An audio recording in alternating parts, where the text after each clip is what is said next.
By focusing on these areas, you can enhance your knowledge and skills, making you better prepared for the CPC exam and your future career in counseling.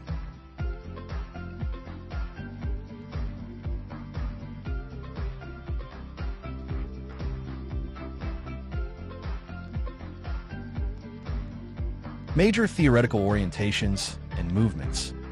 Notables, no links. I am a student preparing for the CPC exam. To help me succeed, please explain in 400 or more words the following topic using simple words suitable for a 12th grade understanding. Include key concepts, important details, and any examples that could help illustrate the topic. Make sure to break down complex terms and ideas so that everything is easy to understand. The topic is psychoanalytic theory.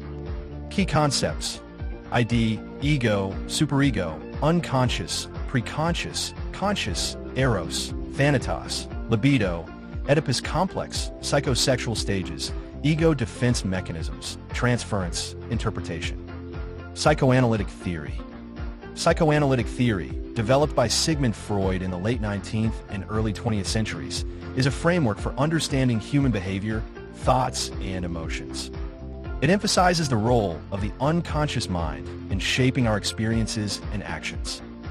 This theory introduces several key concepts that help us comprehend how our minds work, especially regarding our desires, fears, and relationships. In this guide, we will break down these concepts and provide examples to make them easier to understand. 1. Key concepts of psychoanalytic theory. ID, ego, and superego. Freud proposed that our personality is made up of three parts: the ID, the ego, and the superego. These components interact with each other to influence our behavior and decision-making. ID. The ID is the most basic part of our personality. It is present from birth and operates entirely in the unconscious mind. The ID is driven by the pleasure principle, which means it seeks immediate gratification of our desires and wants. For example, if a child is hungry, the ID compels them to cry until they receive food. The ID is impulsive and does not consider the consequences of its actions. Ego. The ego develops as we grow and learn and navigate the real world. It operates on the reality principle, meaning it tries to satisfy the ID's desires in a socially acceptable way. The ego is partly conscious and partly unconscious. For instance, if the ID wants to eat a cake, the ego might suggest waiting until after dinner to avoid spoiling the meal. The ego balances the demands of the ID with the constraints of reality and the rules of society. Superego. The superego represents our moral standards and ideals. It develops as we internalize the values and norms of our parents and society. The superego is responsible for our conscience, which makes us feel guilty when we do something wrong.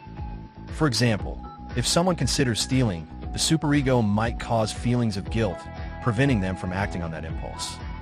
The superego strives for perfection and judges our actions, often pushing us to follow rules and ethical guidelines.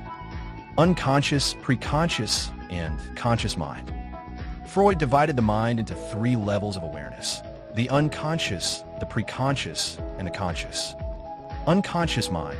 The unconscious mind contains thoughts, memories, and desires that are not easily accessible. These elements can influence our behavior in ways we may not be aware of.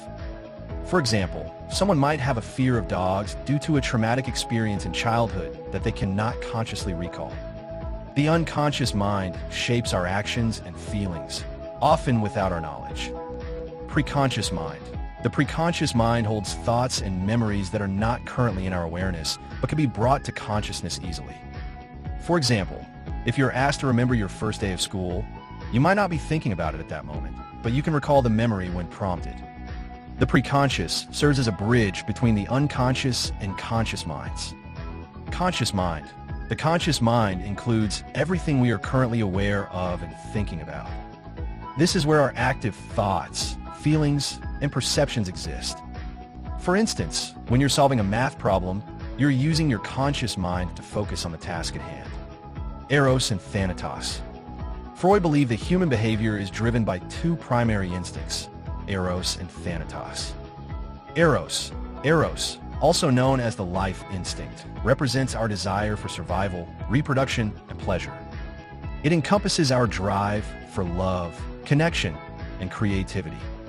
For example, people often seek relationships and engage in activities that bring joy and fulfillment, driven by the eros instinct. Thanatos, or the death instinct, represents our unconscious desire for aggression, destruction, and a return to an inorganic state. This concept is more complex as it relates to our tendencies towards self-destructive behaviors or aggression toward others. For example, someone might engage in risky behaviors like reckless driving, which could stem from an unconscious desire to escape life's pressures or challenges. Libido. Libido is a term that Freud used to refer to sexual energy or drive. He believed that libido is a vital force that motivates human behavior, not just in sexual contexts, but also in other aspects of life, such as creativity and relationships. The way we express our libido can evolve throughout our lives, influenced by various factors, including our experiences and developmental stages. Oedipus complex. The Oedipus complex is one of Freud's most famous and controversial ideas. It refers to a child's unconscious desire for the opposite sex parent and feelings of rivalry with the same-sex parent. Freud believed that this complex occurs during the phallic stage of psychosexual development, typically around ages 3 to 6.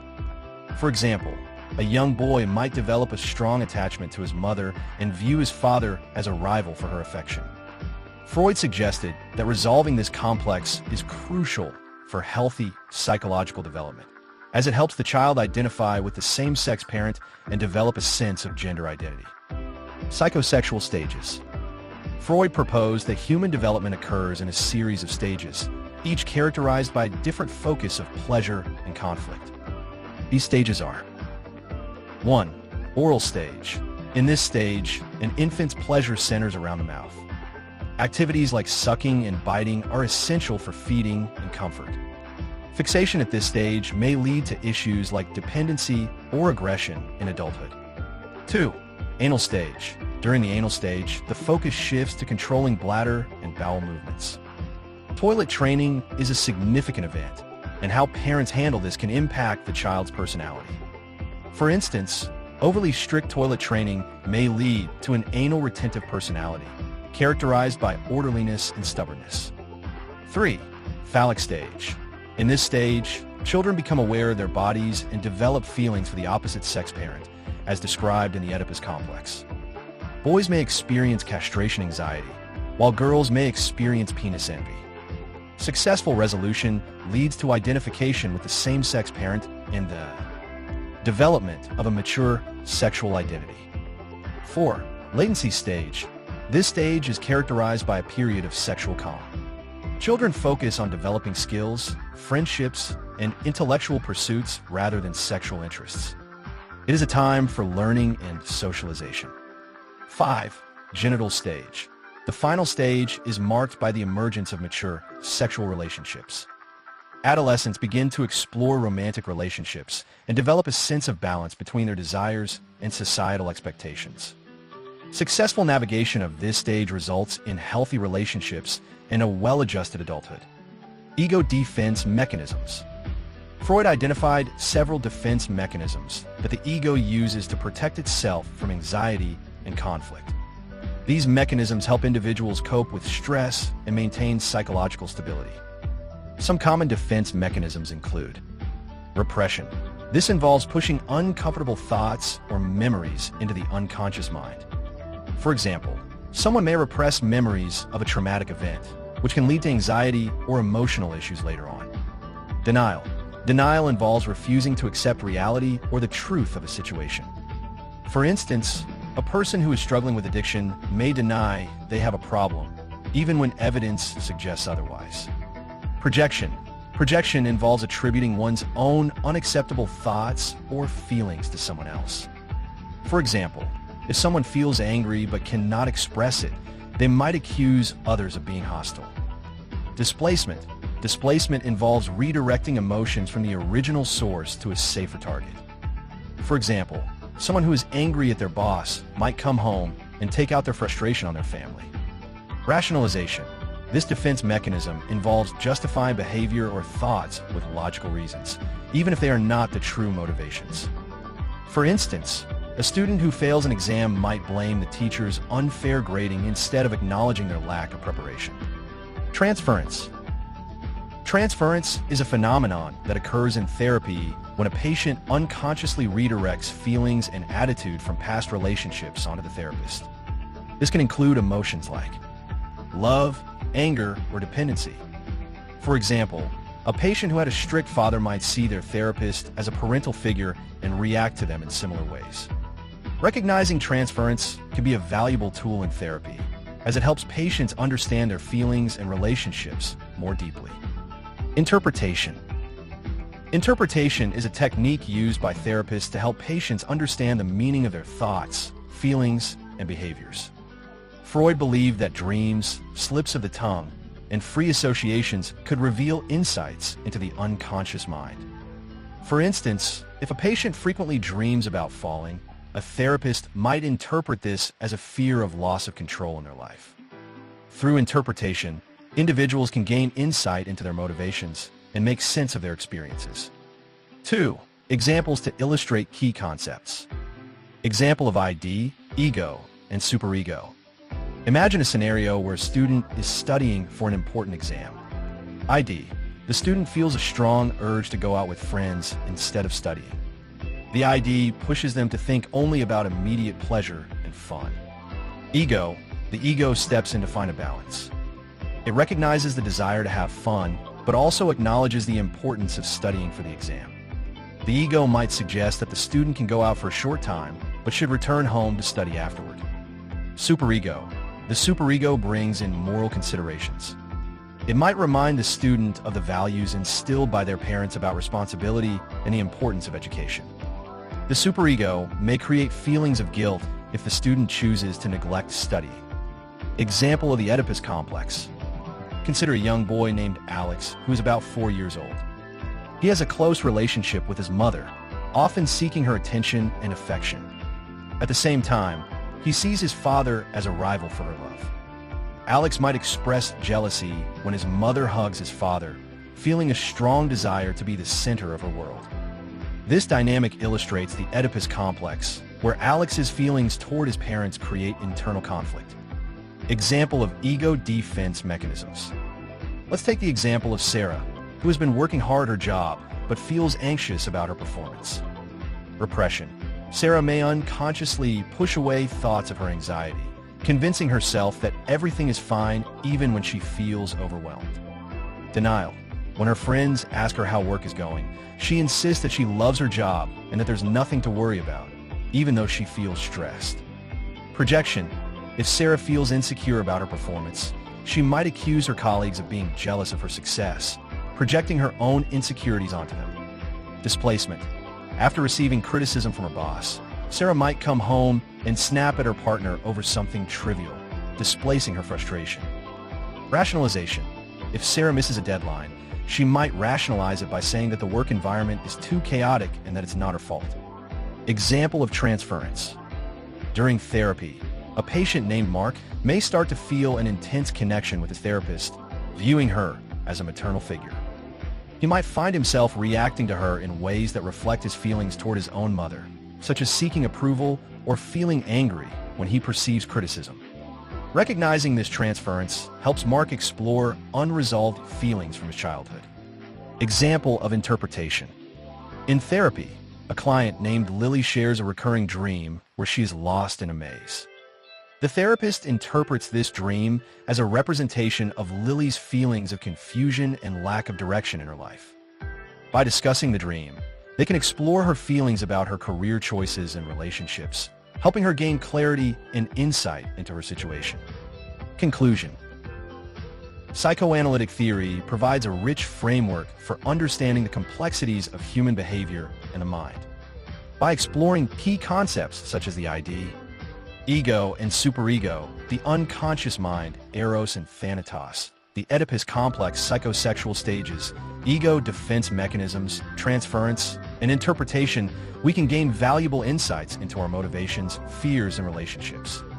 While Freud's ideas have faced criticism and evolved over time, his contributions laid the groundwork for modern psychology and continue to influence our understanding of human nature. By recognizing the interplay between our conscious and unconscious minds, we can better navigate our thoughts and feelings, ultimately leading to personal growth and self-awareness. Individual psychology. Key concepts: striving for superiority, lifestyle, birth order, family constellation, social connectedness, fictional finalism. Individual psychology. Individual psychology is a theory developed by Alfred Adler in the early 20th century. Adler was a contemporary of Sigmund Freud and Carl Jung, but he had a different perspective on human behavior and motivation. Individual psychology focuses on the uniqueness of each individual and emphasizes the importance of social connections and personal growth. In this guide, we will explore the key concepts of Adler's theory, breaking them down into simple terms and providing examples to illustrate each idea. Key concepts of individual psychology. 1. Striving for superiority. At the core of Adler's theory is the idea of striving for superiority. This concept doesn't mean being better than others in a competitive sense. Rather, it refers to an individual's drive to achieve personal goals and improve oneself. Adler believed that everyone has a natural desire to overcome challenges and fulfill their potential. For example, consider a student who struggles in school. Instead of accepting failure, the student may work hard to improve their grades. This desire to succeed and grow reflects their striving for superiority. Adler believed that this striving is a fundamental part of human nature that motivates people to pursue their dreams and ambitions. 2. Lifestyle. Adler introduced the concept of lifestyle, which refers to the unique way each individual approaches life and makes choices. A person's lifestyle is shaped by their experiences, beliefs, and values. It is how they understand and respond to the world around them. For instance, if someone grows up in a supportive environment where their achievements are celebrated, they might develop a positive lifestyle characterized by confidence and a willingness to take risks. In contrast, someone who faced criticism and neglect during childhood may develop a lifestyle that is more cautious or defensive. Adler believed that understanding one's lifestyle is crucial for personal growth. By becoming aware of their patterns of thinking and behavior, individuals can make changes that lead to a more fulfilling life. 3. Birth order. Adler also emphasized the importance of birth order in shaping personality and behavior. He believed that the order in which a child is born in a family can influence their experiences and how they view themselves. Firstborn children often receive a lot of attention and may develop leadership qualities. They might feel responsible and strive to excel, but they can also experience pressure to meet expectations. Middle children may feel overlooked and strive to develop their identity separate from their siblings. They often become good negotiators and may be more adaptable. Youngest children tend to be more free-spirited and may receive more leniency from parents. They often learn to be charming and may seek attention or approval from others.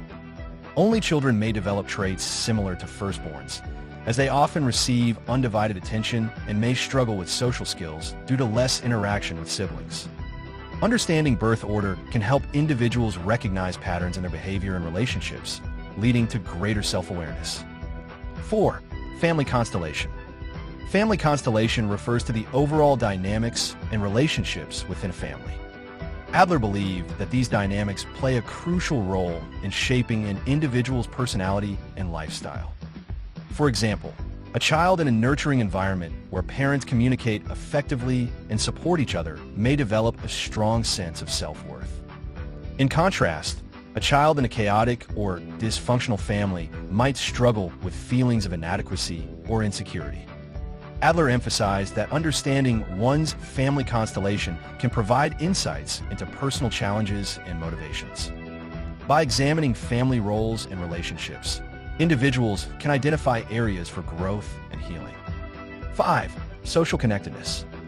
Adler placed a strong emphasis on the idea of social connectedness, which refers to the importance of relationships and community in an individual's life.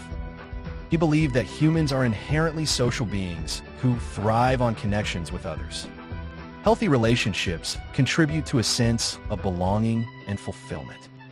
For instance, someone who actively engages in their community or maintains strong friendships is likely to experience greater happiness and a sense of purpose. Adler argued that feelings of inferiority or loneliness can arise when individuals feel disconnected from others. By fostering social connections, people can overcome feelings of inadequacy and develop a more positive self-image. 6. Fictional finalism. Adler introduced the concept of fictional finalism, which refers to the idea that individuals are motivated by their imagined goals or ideals about the future. These goals may not necessarily be based on reality, but they guide a person's actions and decisions. For example, a young athlete may envision themselves becoming a professional sports star. This vision drives them to train hard, practice regularly, and stay focused on their goal. Even if the athlete faces setbacks, their imagined future keeps them motivated to continue working toward success. Fictional finalism suggests that people create narratives about their lives that help them make sense of their experiences and guide their behavior. By understanding these narratives, individuals can gain insight into their motivations and make more informed choices. Examples to illustrate key concepts. Example of striving for superiority. Imagine a girl named Mia who struggles with her math skills in school. Instead of giving up, she seeks help from her teacher and spends extra time studying. This determination to improve her abilities showcases her striving for superiority. Mia's desire to overcome her challenges and succeed reflects Adler's belief that people are motivated to grow and achieve their potential. Example of lifestyle. Consider a young man named Jason who grew up in a highly competitive family where success was prioritized. As an adult, Jason adopts a lifestyle focused on achievement, often pushing himself to work long hours to climb the corporate ladder. However, he may also struggle with stress and anxiety due to his relentless pursuit of success. By recognizing his lifestyle, Jason can evaluate whether it aligns with his true values and make changes to prioritize his well-being. Example of birth order. In a family with 3 children, the firstborn, Sarah, often takes on a leadership role and feels responsible for her siblings. The middle child, Alex, feels the need to stand out and may be more independent. The youngest child, Lily, enjoys being the center of attention and often seeks help from her older siblings. Each child's personality and approach to life can be understood better by considering their birth order and how it affects their roles in the family. Example of family constellation. A boy named Ethan grows up in a family where his parents are frequently arguing. As a result, Ethan may feel anxious and uncertain about his relationships. Understanding his family constellation helps him recognize that his feelings of insecurity stem from the chaotic environment he grew up in. By addressing these issues in therapy, Ethan can work toward developing healthy relationships in his adult life. Example of social connectedness. Imagine a woman named Lisa who regularly volunteers at a local community center. Through her involvement, she builds strong friendships and feels a sense of belonging. Lisa's social connections provide her with support and fulfillment, illustrating Adler's belief that social connectedness is essential for personal happiness and growth. Example of fictional finalism. A teenager named Tom dreams of becoming a doctor. This vision motivates him to study hard in school and volunteer at hospitals. Even when he faces challenges, such as poor grades in some subjects, his imagined future keeps him focused on his goal. Tom's commitment to his dream exemplifies fictional finalism, as his goal shapes his actions and decisions. Conclusion. Individual psychology offers a unique perspective on human behavior and personal development. By exploring key concepts such as striving for superiority, lifestyle, birth order, family constellation, social connectedness, and fictional finalism, we gain valuable insights into how individuals navigate their lives. Adler's emphasis on the importance of social connections and personal growth encourages us to recognize our potential and strive for a fulfilling life. By understanding these concepts, we can better comprehend ourselves and others, leading to healthier relationships and a greater sense of purpose. Analytic psychology. Key concepts: anima, animus, persona, shadow, self, collective unconscious, archetypes, individuation, introversion, extroversion. Analytic psychology. Analytic psychology is a theory developed by Carl Jung, a Swiss psychiatrist, in the early 20th century. Jung's ideas focus on understanding the human mind and behavior through the exploration of the unconscious.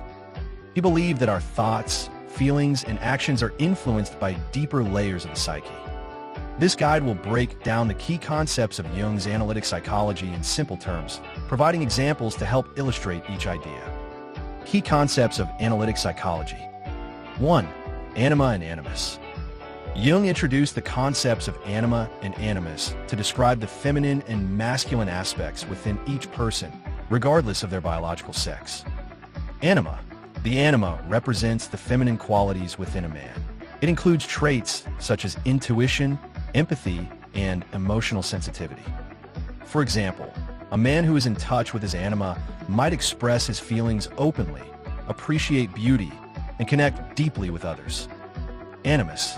The animus represents the masculine qualities within a woman. It includes traits such as logic, assertiveness, and rational thinking.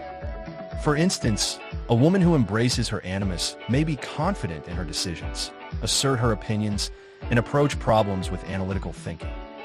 Jung believed that recognizing and integrating these aspects of anima and animus is essential for personal growth and achieving a balanced personality. Dos persona. The persona refers to the social mask or public image that a person presents to the world. It is the version of ourselves that we show to others, shaped by societal expectations and roles.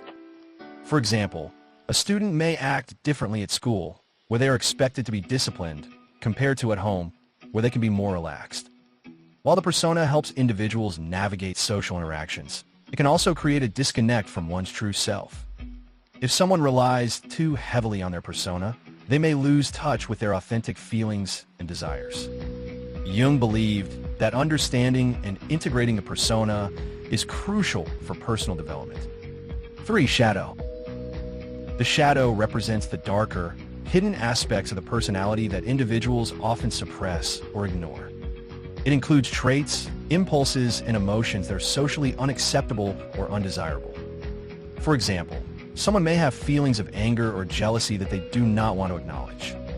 Jung believed that recognizing and confronting the shadow is important for personal growth.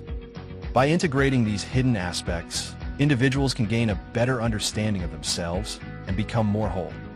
For instance, if someone acknowledges their feelings of jealousy, they can work through these emotions instead of projecting them onto others. 4. Self. The self is a central concept in Jung's theory, representing the totality of the personality. It encompasses both the conscious and unconscious aspects of the individual. The self is often depicted as a circle, symbolizing wholeness and balance. Jung believed that achieving a strong sense of self is essential for personal development. This process involves integrating different parts of the personality, including the persona, shadow, anima, and animus. A well-developed self leads to greater self-awareness and fulfillment in life. 5. Collective unconscious. One of Jung's most significant contributions is the concept of the collective unconscious. Unlike the personal unconscious, which contains an individual's unique experiences, the collective unconscious is a shared layer of the unconscious mind that holds universal memories and archetypes common to all humans. Jung believed that the collective unconscious contains the experiences and knowledge of humanity throughout history. For example, myths, symbols, and themes found in different cultures are part of this collective unconscious. This concept explains why people from diverse backgrounds may have similar dreams and experiences. 6. Archetypes. Archetypes are universal symbols and themes that emerge from the collective unconscious. They represent fundamental human experiences and emotions. Some common archetypes include: the hero represents bravery and the journey to overcome challenges.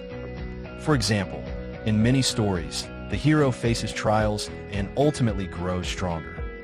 The mother symbolizes nurturing, care, and protection. This archetype can be seen in figures like Mother Nature or nurturing characters in literature. The wise old man woman represents wisdom, guidance, and insight. Characters like Gandalf from The Lord of the Rings embody this archetype. Jung believed that recognizing these archetypes can help individuals understand their own experiences and feelings as they resonate with universal human themes. 7. Individuation. Individuation is the process of becoming aware of and integrating different aspects of the self to achieve personal wholeness. This journey involves exploring the unconscious, confronting the shadow, and embracing both the anima and animus. For example, a person may undergo individuation by recognizing their fears, understanding their motivations, and accepting both their strengths and weaknesses. This process leads to a more authentic and fulfilling life. Jung believed that individuation is essential for personal growth and self-actualization. 8. Introversion and extroversion. Jung introduced the concepts of introversion and extroversion to describe different personality types and how individuals engage with the world. Introversion. Introverts are more focused on their inner thoughts and feelings. They often prefer solitary activities and may feel drained after social interactions. For example, an introverted person might enjoy reading or writing alone and need time to recharge after attending a party. Extroversion. Extroverts are more outwardly focused and energized by social interactions. They tend to enjoy being around others and often seek out social activities. For instance, an extroverted person may thrive in group settings and feel invigorated after spending time with friends.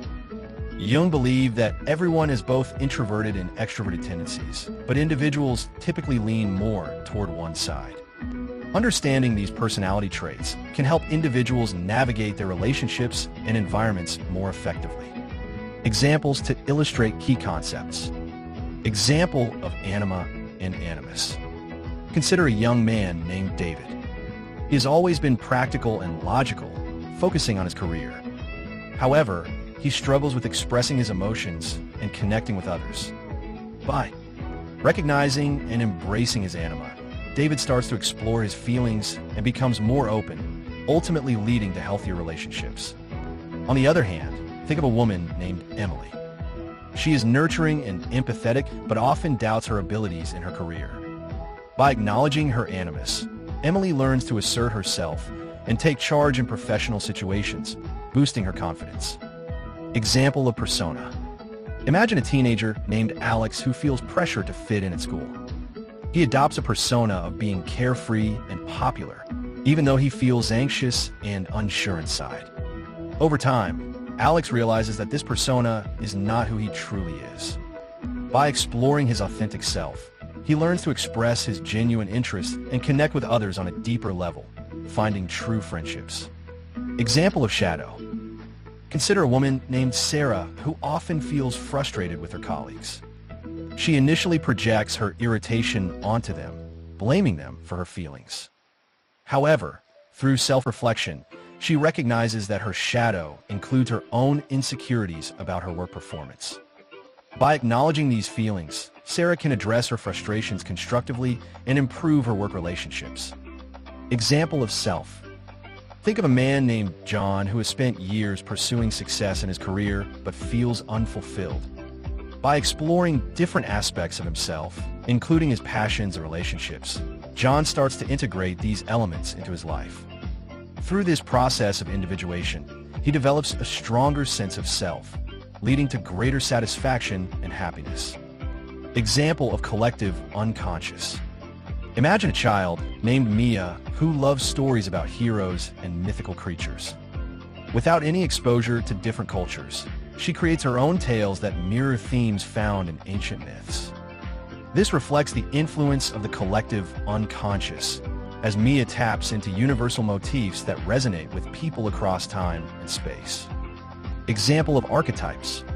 Consider a popular movie featuring a character who embarks on a journey to save their community. This hero's journey is an archetype that resonates with audiences because it reflects a fundamental human experience of overcoming challenges and personal growth. Example of individuation. A young woman named Lisa feels lost after graduating college. Initially, she follows societal expectations without questioning her own desires. Through therapy and self-exploration, Lisa begins to confront her fears, embrace her creativity, and integrate her various interests. This journey of individuation helps her discover her true passions and leads her toward a fulfilling career. Example of introversion and extroversion.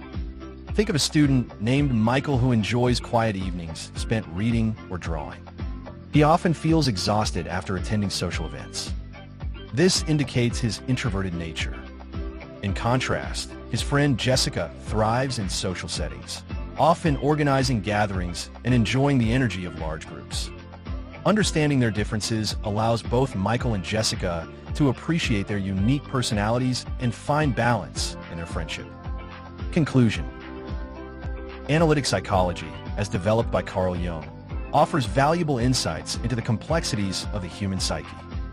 By exploring key concepts such as anima, animus, persona, shadow, self, collective unconscious, archetypes, individuation, introversion, and extroversion, we gain a deeper understanding of ourselves and our relationships with others. Jung's emphasis on the unconscious and the importance of personal growth encourages us to explore our inner worlds, embrace our unique qualities, and strive for wholeness. By applying these concepts, individuals can lead more fulfilling lives and achieve a greater sense of self-awareness and connection to others. Behaviorism. Key concepts: classical conditioning, operant conditioning, systematic desensitization, flooding, behavior modification. Behaviorism. Behaviorism is a psychological theory that focuses on observable behaviors rather than internal thoughts or feelings. This approach emphasizes the idea that all behaviors are learned through interactions with the environment. Behaviorists believe that by understanding how behaviors are acquired and maintained, we can change or modify them. This guide will explain key concepts within behaviorism in simple terms and provide examples to illustrate each idea. Key concepts of behaviorism. 1. Classical conditioning. Classical conditioning is a learning process that was first discovered by Ivan Pavlov, a Russian psychologist. It involves learning through association. In classical conditioning, a neutral stimulus becomes associated with a meaningful stimulus, leading to a learned response. Example: Pavlov's famous experiment involved dogs. He noticed that dogs would salivate when they saw food. He then rang a bell every time he presented the food. After several repetitions, the dogs began to salivate just by hearing the bell, even when no food was presented. In this case, the bell became a conditioned stimulus, and the salivation became a conditioned response. 2. Operant conditioning. Operant conditioning is another form of learning developed by B.F. Skinner. This process involves learning through consequences, specifically reinforcement and punishment. In operant conditioning, behaviors are shaped by rewards or consequences. Reinforcement. This increases the likelihood of a behavior being repeated. It can be positive or negative. Example: if a student studies hard and receives praise from a teacher, the praise acts as positive reinforcement, encouraging the student to study more in the future. Conversely, if a student does not complete their homework and is grounded, that serves as negative reinforcement, discouraging the behavior of not doing homework. Punishment. This decreases the likelihood of a behavior being repeated. It can also be positive or negative. Example: a child who misbehaves might receive a timeout, making them less likely to misbehave in the future.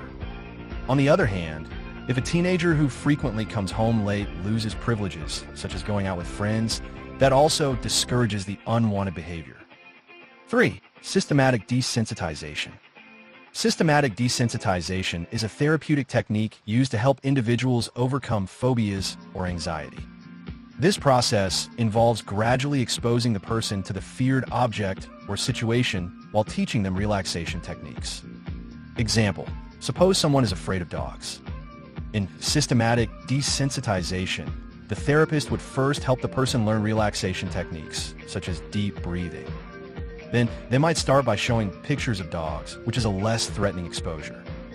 Once the person feels comfortable with that, they might watch videos of dogs, then observe a dog from a distance, and finally work up to petting a dog.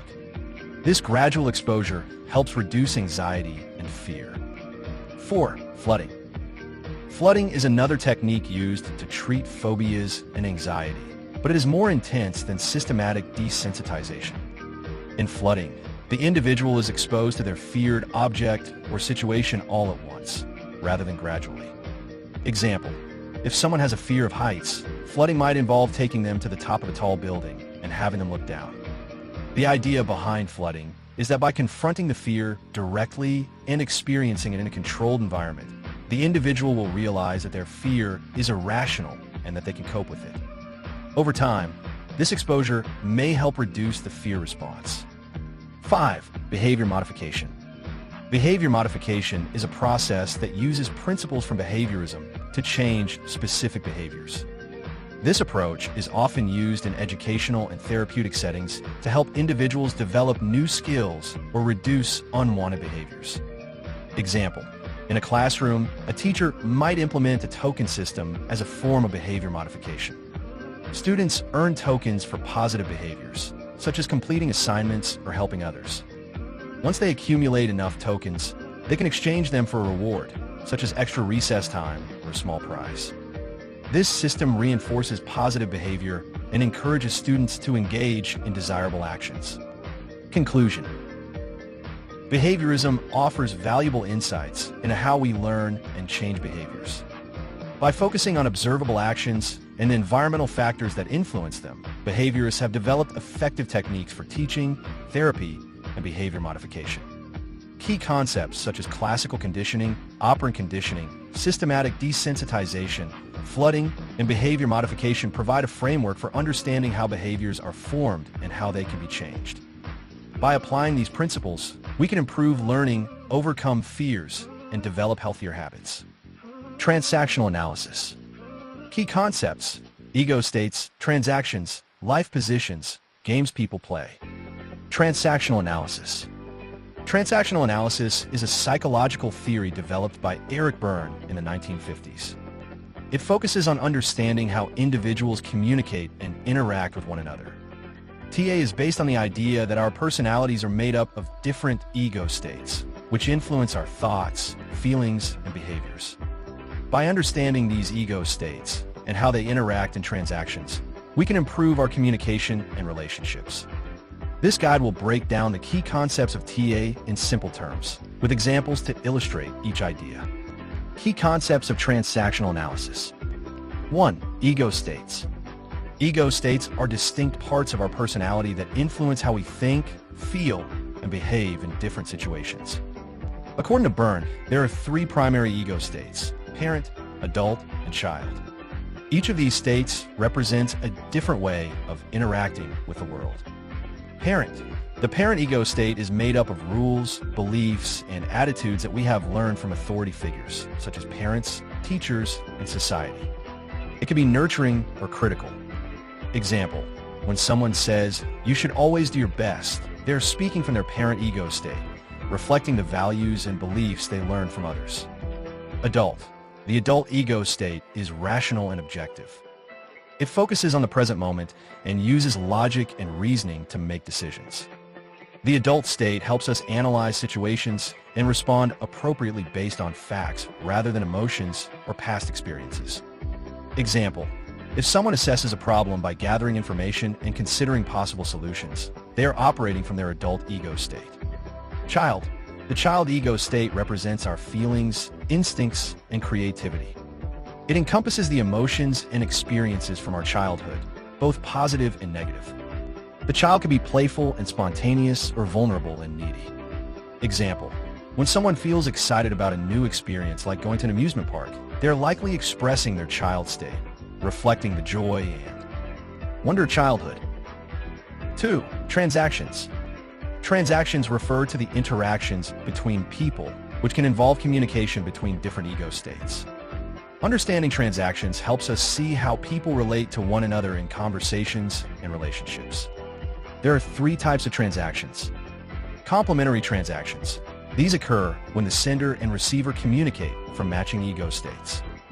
For example, if a parent figure gives advice and the other person responds by seeking guidance, this is a complementary transaction. Cross transactions. These happen when the sender and receiver communicate from mismatched ego states, leading to misunderstandings or conflict. For example, If an adult tries to discuss a problem logically, but the other person responds with childlike emotions or defensiveness, this creates a cross-transaction. Ulterior transactions. These involve two levels of communication, where one message is sent on the surface while another is implied.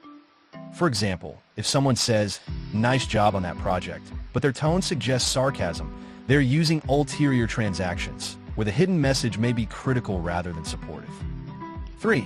Life positions. Life positions are the beliefs and attitudes that individuals hold about themselves and others, which influence their interactions. Byrne identified 4 primary life positions based on how people perceive themselves and others. 1. I'm okay, you're okay. This is the healthiest position. Individuals believe in their self-worth and also recognize the worth of others. They have positive and constructive relationships. 2. I'm okay, you're not okay. In this position, individuals feel superior to others. They may judge or criticize others while holding a positive view of themselves. This can lead to conflict and resentment. 3. I'm not okay, you're okay.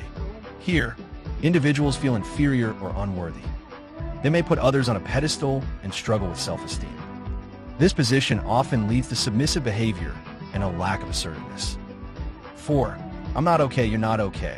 In this position, individuals have a negative view of themselves and others. They may feel hopeless and disengaged from relationships, leading to isolation and despair. Understanding life positions can help individuals identify their beliefs and attitudes, allowing them to shift towards healthier perspectives and improve their relationships. 4. Games people play. Byrne also introduced the concept of games in transactional analysis. These are repetitive patterns of behavior or interactions that people engage in, often unconsciously. Games can be harmful, as they can lead to misunderstandings and negative emotions. Example: one common game is called "Why Don't You? Yes, But." In this game, one person presents a problem and asks for suggestions, but then dismisses all the advice given. This creates frustration for those trying to help and reinforces the idea that the person presenting the problem is not open to change. Another example is "I'm only trying to help," where someone offers unsolicited advice or help, but their true motive is to feel superior or control the situation. This game can lead to resentment from the person receiving the help. By recognizing the games we play, we can break free from these patterns and engage in healthier, more constructive interactions. Conclusion: transactional analysis provides a valuable framework for understanding human behavior and communication. By exploring key concepts such as ego states, transactions, life positions, and games, we can gain insight into our interactions with others. Recognizing which ego state we are operating from helps us understand our motivations and reactions. Understanding transactions allows us to improve our communication skills and resolve conflicts. By becoming aware of our life positions, we can shift towards healthier beliefs and attitudes, leading to better relationships. Finally, recognizing the games we play can help us break free from unproductive patterns and foster more meaningful connections with others. Overall, TA encourages self-awareness and personal growth, making it a powerful tool for improving our interactions and enhancing our understanding of ourselves and others. Existential counseling, logotherapy. Key concepts: meaning in life, freedom of choice, responsibility. Existential counseling, logotherapy. Existential counseling and logotherapy are therapeutic approaches developed by Viktor Frankl, an Austrian psychiatrist and Holocaust survivor. Frankl's work emphasizes the importance of finding meaning in life, making choices, and taking responsibility for our actions. These ideas can help people cope with difficult situations and lead more fulfilling lives. In this guide, we will explore the key concepts of existential counseling and logotherapy in simple terms, along with examples to illustrate each idea. Key concepts of existential counseling and logotherapy. 1. Meaning in life. One of the central ideas of Frankl's philosophy is that finding meaning in life is essential for mental health and well-being. Frankl believed that every individual has the capacity to find purpose, even in the most challenging circumstances. He argued that when people have a sense of meaning, they can endure suffering and navigate difficult times more effectively. Example, consider a person who has lost their job. Instead of feeling hopeless, they may reflect on what they truly value in life, such as family, creativity, or helping others. By finding meaning in their situation, perhaps viewing it as an opportunity to pursue a passion or start a new venture, they can regain motivation and a sense of purpose. Frankl often shared his experiences in a concentration camp during World War II, where he observed that those who found meaning in their suffering were more likely to survive. This highlights the importance of having a purpose in life, even in the face of adversity. 2. Freedom of choice. Another key concept in Frankl's work is the idea of freedom of choice. He believed that individuals always have the ability to choose their attitudes and responses to any situation, no matter how difficult it may be. This freedom allows people to take control of their lives and make decisions that align with their values and sense of purpose. Example, imagine someone facing a serious illness. They may be unable to control their diagnosis or the physical symptoms they experience, but they can choose how to respond emotionally and mentally. They might decide to focus on the support of loved ones, seek new experiences, or dedicate time to advocacy for others in similar situations. This choice empowers them and helps them maintain a sense of agency in their life. Frankl believed that this freedom of choice is fundamental to human dignity. Even in the most oppressive circumstances, individuals can find ways to assert their freedom through their attitudes and choices. 3. Responsibility. Along with the freedom to choose comes the concept of responsibility. Frankl emphasized that with freedom of choice, individuals have a responsibility to make meaningful choices that reflect their values and contribute to their well-being and the well-being of others. Example, if someone witnesses bullying at school, they have the freedom to choose how to respond. They can either ignore it or take action by standing up for the victim, reporting the incident, or offering support to the person being bullied. The responsible choice demonstrates their commitment to creating a positive environment and standing up for what is right. Frankl believed that taking responsibility for our actions and choices leads to a more meaningful life. Accepting responsibility encourages personal growth and helps individuals align their actions with their values. Conclusion. Existential counseling and logotherapy, as developed by Viktor Frankl, provide valuable insights into finding meaning in life, exercising freedom of choice, and accepting responsibility for our actions. These concepts encourage individuals to reflect on their values and purpose, even in difficult circumstances. By understanding the importance of meaning in life, individuals can navigate challenges with resilience. Recognizing the freedom of choice empowers people to take control of their lives and make decisions that align with their beliefs. Finally, accepting responsibility for our choices fosters personal growth and contributes to a sense of fulfillment. Frankl's teachings remind us that, despite life's challenges, we have the power to create meaning, make choices, and take responsibility for our actions, ultimately leading to a more purposeful and satisfying life. Gestalt therapy. Key concepts: awareness, empty chair technique, experiential and phenomenological approach. Gestalt therapy. Gestalt therapy is a form of psychotherapy developed by Fritz Perls in the mid-20th century. This approach focuses on helping individuals gain awareness of their thoughts, feelings, and behaviors in the present moment. Gestalt therapy emphasizes the importance of the here and now, encouraging clients to experience their emotions and interactions more fully. In this guide, we will explore the key concepts of Gestalt therapy in simple terms, with examples to illustrate each idea. Key concepts of Gestalt therapy. 1. Awareness. One of the central ideas of Gestalt therapy is awareness, especially focusing on the here and now.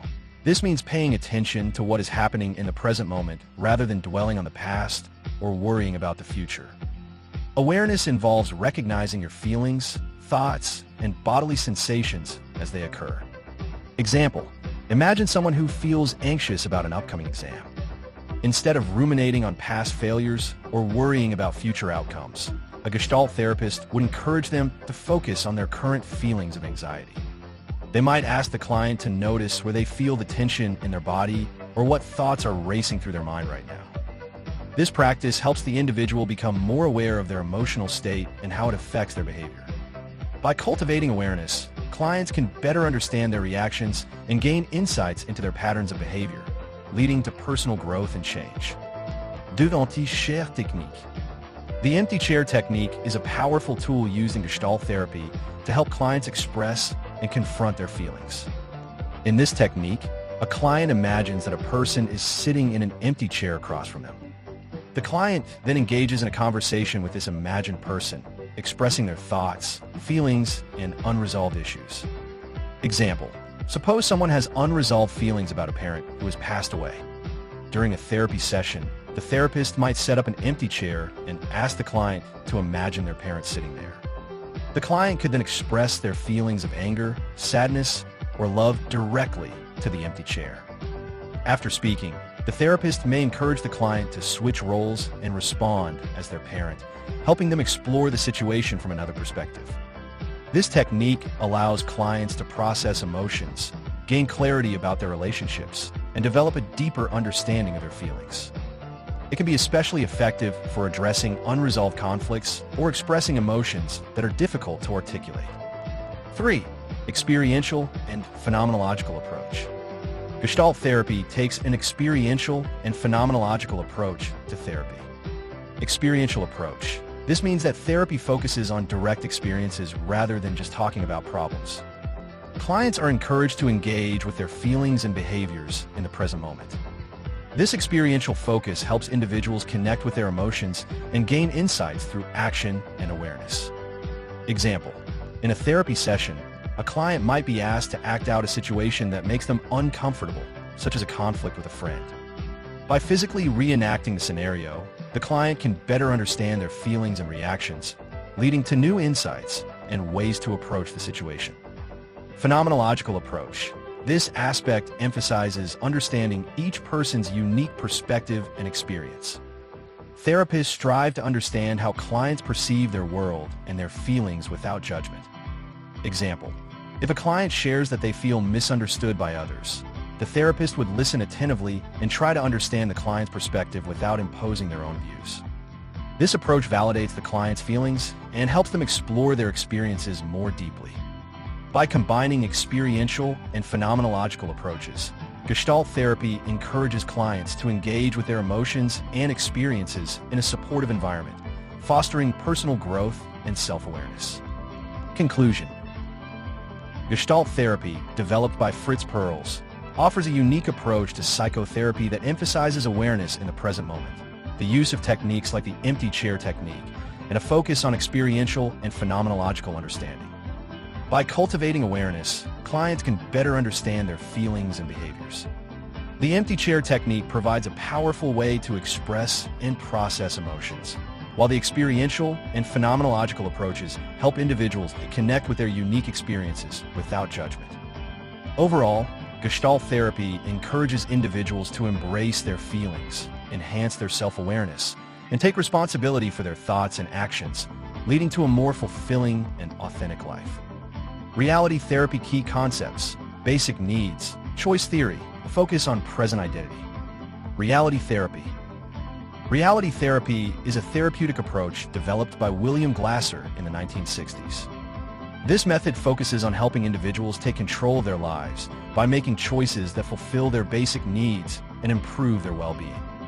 Reality therapy emphasizes personal responsibility, self-evaluation, and the importance of present actions rather than past experiences. In this guide, we will explore the key concepts of reality therapy in simple terms, with examples to illustrate each idea. Key concepts of reality therapy. 1. Basic needs.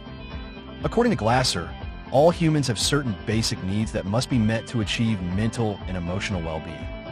He identified 5 basic needs. Survival. This includes physical needs like food, water, shelter, and safety. Love and belonging. The need for meaningful relationships, affection, and social connections. Power. The need for self-esteem, achievement, and a sense of control over one's life. Freedom. The need for independence, choice, and autonomy in decision-making. Fun. The need for enjoyment, play, and leisure activities. Example: imagine a student who feels unhappy and unmotivated in school. By exploring their basic needs, the therapist may discover that the student lacks a sense of belonging and feels overwhelmed by the pressure to achieve good grades. Addressing these needs, such as encouraging the student to join a club or participate in activities they enjoy, can help improve their overall well-being. 2. Choice theory. Choice theory is a fundamental concept in reality therapy. It posits that individuals have control over their thoughts, feelings, and behaviors, and that they make choices based on their basic needs. Glasser emphasized that people are not driven by external factors or past experiences, but rather by their current desires and the choices they make to fulfill those needs. Example: consider a person who feels unhappy in their job. Instead of blaming their boss or coworkers, reality therapy encourages them to reflect on their choices. They might ask themselves questions like, what can I do to improve my situation? Or what steps can I take to find a job that aligns with my interests? This self-reflection empowers individuals to take responsibility for their happiness and make positive changes. 3. Focus on present identity. Reality therapy emphasizes the importance of focusing on present identity rather than dwelling on past experiences or problems. Glasser believed that individuals should concentrate on what they can do right now to improve their lives. This approach encourages clients to evaluate their current behaviors and choices rather than getting stuck in negative patterns from the past. Example: a client may come to therapy feeling anxious about their future. Instead of discussing past failures or regrets, the therapist would guide the client to identify what they can do today to feel more secure about their future. This might involve setting small, achievable goals, such as creating a budget, seeking new job opportunities, or developing new skills. By focusing on the present, clients can take actionable steps toward building a better future for themselves. Conclusion: reality therapy, developed by William Glasser, provides a practical framework for individuals to take control of their lives and make choices that fulfill their basic needs. By understanding the importance of basic needs, embracing choice theory, and focusing on present identity, clients can enhance their self-awareness and achieve greater well-being. This therapeutic approach empowers individuals to recognize their ability to make choices, take responsibility for their actions, and actively work toward fulfilling their needs. Ultimately, reality therapy encourages people to live more intentionally, fostering a sense of agency and purpose in their lives. Person-centered counseling. Key concepts: client-centered therapy, conditions for growth. Person-centered counseling. Person-centered counseling, also known as client-centered therapy, was developed by Carl Rogers in the 1940s and 1950s. This approach emphasizes the importance of the individual's subjective experience and encourages personal growth through a supportive therapeutic relationship. Rogers believed that people have an innate ability to understand themselves and make positive changes in their lives. In this guide, we will explore the key concepts of person-centered counseling in simple terms, along with examples to illustrate each idea. Key concepts of person-centered counseling. 1. Client-centered therapy. Client-centered therapy is the core of Rogers' approach. It places the client at the center of the therapeutic process, meaning the client leads the conversation and determines the direction of their therapy. The therapist's role is to create a safe and supportive environment where clients can explore their thoughts and feelings without judgment. Example: if a client comes to therapy feeling anxious about their relationships, the therapist will encourage the client to share their feelings and experiences. Instead of telling the client what to do, the therapist listens attentively and helps them explore their emotions. This allows the client to reflect on their thoughts and discover their own solutions to their problems. Rogers believed that when clients feel safe and understood, they're more likely to explore their feelings deeply and make meaningful changes in their lives. 2. Conditions for growth. Rogers identified 3 essential conditions for growth that must be present in the therapeutic relationship for clients to achieve personal development. These conditions are empathy, congruence, and unconditional positive regard. Empathy. Empathy refers to the therapist's ability to understand and share the feelings of the client. It involves putting oneself in the client's shoes and experiencing their emotions from their perspective. This helps clients feel heard and validated. Example: if a client expresses sadness about a recent breakup, an empathetic therapist might say, It sounds like you're feeling really hurt and alone right now. This acknowledgement shows the client that the therapist truly understands their pain and is there to support them. Congruence. Congruence means that the therapist is genuine and authentic in their interactions with the client. The therapist does not hide behind a professional facade, but instead expresses their true thoughts and feelings appropriately.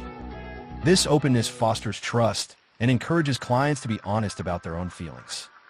Example: if a therapist feels concerned about a client's well-being, they might express the concern in a respectful way, saying something like, "I want to make sure you're okay because I care about your progress." This honesty helps create a safe space where clients feel comfortable being themselves. Unconditional positive regard. Unconditional positive regard is the acceptance and support that a therapist offers to the client, regardless of what the client says or does.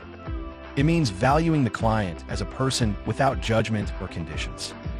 This acceptance allows clients to explore their feelings without fear of criticism. Example: if a client shares a difficult experience or a mistake they've made, an accepting therapist would respond with understanding and support rather than judgment. They might say, "It's okay to feel that way. Everyone makes mistakes. What's important is how you want to move forward." This attitude encourages clients to open up and explore their feelings more freely. Conclusion. Person-centered counseling, developed by Carl Rogers, emphasizes the importance of the client in the therapeutic process. By focusing on client-centered therapy and the essential conditions for growth, empathy, congruence, and unconditional